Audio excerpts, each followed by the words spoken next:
Hi Jose. First of all, Dele Alli, it's the first time we've spoken to you since his post on social media. Can you tell us what you said to him, or if you've spoken to him at all about the incident?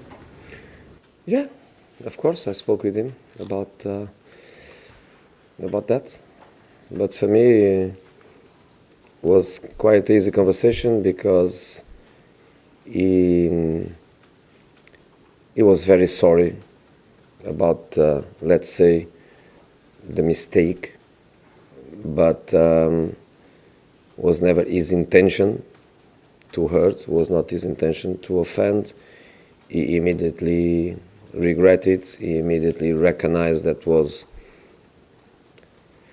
a young guy mistake, a young generation mistake, and he apologized. So my conversation was easy because it was not the conversation of a contradiction of ideas, me not happy and him not understanding why I was not happy. So it was so simple. What can I say? I can say that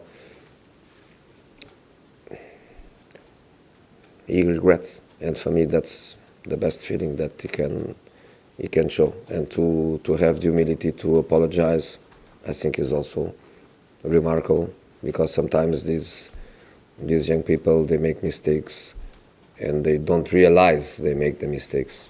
So this conversation was so easy.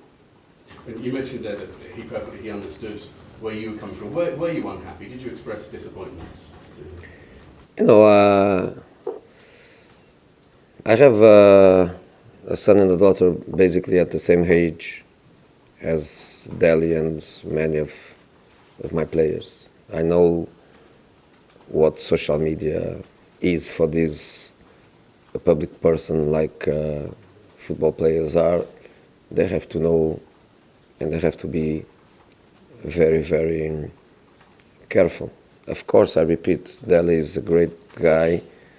The last thing that Dele is anything connected with racism or disrespect, not at all. But these are current mistakes that young people sometimes makes. But again, the good thing, the best thing for me is regret and apologize. So for me, it's end of story. End of story, but the FA have asked for his observations. Are you concerned? Yeah, but I'm not FA. I'm just his manager. I am his friend. Again, I repeat, his same age, has two great kids that I have in my house, and I have to act as an educator, and I think the best way to do it is immediately his reaction. Again, I repeat, regret and apologize. So for me, it's game over. The post was about coronavirus. If I can just ask you about that, we're asking all managers at the moment. Have the club discussed it about any sort of contingency, any plans, particularly with, you have large crowds coming to football matches and so on, and also looking forward to things like planning pre-season trips, because I know Spurs have been out to that region before in the past. Is that coming to the thinking and discussions at all? Not in this moment. Not in this moment. The only thing I can say is our solidarity with everyone fearing the situation, especially in China, but all over the world, is our solidarity with people already with problems related to the coronavirus, especially to the ones that died and for the families that are suffering. Solidarity is easy for us to say. Of course, we have our connection with Asia is obvious. Our connection with the Asian funds is obvious. So we care about it. Are we thinking about going to Asia in the next pre-season? Yes, we are. But of course, we need guarantees of safety for our people. But in this moment, we are not thinking about us. In this moment, we are thinking about the ones that are there and the ones that are leaving the problem. You're back from your winter break. You didn't have as long as some other clubs because you had the cup replay, but you felt that the time your players have had off has been beneficial. Are you noticing the benefits out on the training pitch right now? I'm happy that you don't ask about my winter break. because I was stuck for 3 days in Germany and I couldn't fly back. So that was my winter break. Couldn't leave Munich. Had to go by car from Munich to Stuttgart after 2 days and then get a flight in Stuttgart back to London. So for me it was not the best, but I was there and I saw the match, and for me it was great. For the players, I think they were in need, especially some of them, the ones without rotation, the ones without turnover, the ones that were playing every minute, the ones that were very close to play 30 minutes extra time against Southampton. For these boys come in a good moment. Do you ask me, is the perfect situation? I say no. The perfect situation would be for us to play against Villa tonight or tomorrow early, and then to have 3 or 4 days before Leipzig. In fact, Leipzig plays tomorrow afternoon, so it's not the perfect situation for us to play on Sunday. But since 2004 I am in this country and I know how it works, and I know that we have no protection at all before the Champions League matches. But we have to focus not now on Leipzig. Let's focus on Villa, and let's go there on Sunday for a very difficult match. You mentioned that you've got Leipzig coming up. It's the start of a run of very important fixtures in terms of Champions League and qualification for next year's Champions League. You've got Chelsea. It's a very difficult week for us. And then, of course, we would like to play Chelsea on the Sunday after Leipzig, but no, we play Saturday, and we would like to play Saturday 5 o'clock, and we play Saturday 12 o'clock. So it's a really hard week for us. Sunday Villa, Wednesday Leipzig, Saturday Chelsea. But let's go match after match. And the first one, again, I repeat, always difficult. Villa Park, always difficult. Villa, good team, fighting to stay in the division, self-esteem really high with the qualification to the Wembley final. Very difficult match. We have to go with all the potential we have, forgetting that 2 days after we have to play Leipzig. You mentioned that when you've been here since 2004, so you know the way the fixtures pile up. Are you resigned to that's the way it's always going to be, or do you still hold out hope that at some stage people will look at the way fixtures are structured and maybe have a bit of sympathy for players? I'm waiting for too long, and I don't have big hopes. But there are always some clubs that somehow they manage to have better fixtures, and you just look with attention, and you will realize clearly that the situation is much better for some than for others. Which clubs, and why would you say that they get that preferential treatment? You say? I don't know. Maybe it's occasional. Maybe it just happened. Maybe it just happened. I'm not sure which clubs you feel. Not mine. Okay, James. Yeah, hi Jose. In your last press conference, you spoke about the fact you had a little blanket and you were constantly moving it around. You know, your feet were poking out. The blanket is getting a little bit bigger. Yeah. Yeah. Is it more of a duvet? Yeah, it's a little bit better now. So no more limitation for Bergwijn. So now he can play. Ben Davies is back. Ben Davies is ready to play. Giovanni Lo Celso is ready to play. Lamela we have to assess tomorrow, but if not for Sunday, for Wednesday. So Ron Foyt is out still a little bit, and of course Sissoko and Harry, but apart of them, we are fine. So the situation is getting better for us and comes in the right time because lots of matches are coming too. And I know you said you had a bit of a travel nightmare, but has the winter break given you a chance to work on some things that perhaps you weren't able to work on before? We had a good week. 3 very good training sessions. Of course, I told you if we didn't play Southampton, I would give the players some time, but we would be back early because of the Southampton game. We had less time for training, but we had 3 very good days. We went through different aspects of our game to trying to improve them. So, yeah, it was good. And you mentioned Ben Davies a minute ago. You've spoken in the past about him being important to your plans going forward. How good will it be for you to have him back?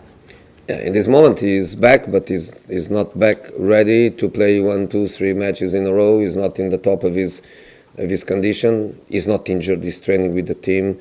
He can play at least minutes, and of course he's a player that we like very much because he's a natural left back. He's not an adaptation like Tanganga. He's not an adaptation like Sessegnon, which is much more a winger than a left back. But the time he was out was a great opportunity for others to play, and for Tanganga was in the end the opportunity of a life. He played already 6 or 7 full matches with Tottenham first team. For Ryan was the acceleration of a process. He played more matches than normally he would do, and even for Danny Rose was a great opportunity to play 3 very important matches. He played against Liverpool, he played against Olympiacos, probably the 2 more important matches that we had to play, and also against Bayern Munich in the Champions League. So also for Danny Rose, great opportunity to play 3 matches and to show me what he's capable to do. George. Jose, you mentioned Danny Rose. He said he didn't feel like he was given a chance. That's why I mentioned too. You don't think you totally disagree? I answered you already. Olympiacos, Bayern Munich and Liverpool. And I gave him a great opportunity to show me what he's capable of doing. He didn't deliver. That's you saying. Lastly, can I ask you about Jack Grealish? What do you make of him at Aston Villa? Very important player for them. Very important. They have their way of playing. Maybe they change against us, but the normal Villa is a Villa with this back 5 and the midfield players, and then Grealish is a player with great freedom, with an area of action very important. Of course, very talented, can score a goal, can make an assist, incredible connection with the fans. So easy to feel immediately that he is one of them. He's capable of making the crowd chase the team. So very, very important player for them, for sure. And David Beckham was here yesterday. Did you have a chance to speak to him? Yeah, we had a little chance. Not much, because yesterday was one more day dedicated to Mr. Simon. I had to do 3 hours of 45 minutes, by the way. of what? International Interviews. Yeah. interviews. But yes, David is a great guy, and even for the boys, it's very good to be with him. I invited him to go to the pitch, but he forgot his boots. What did he think of your new haircut? Of my new haircut? Yeah, Beckham, what did he say? Yeah, he had it already, same as me. Jonathan at the back, you ready? Jose, yeah, last time we saw Jan Tongan, he was very upset being substituted. Have you spoken to him over the last 10 days, and how's his sort of mood and confidence? Fantastic professional. I can only say good things, not one bad thing. Come out upset, come out sad, yes, and I'm happy that he's like that. I'm really happy that a player wants to play and wants to give 90 minutes, and to come out sad, upset, angry.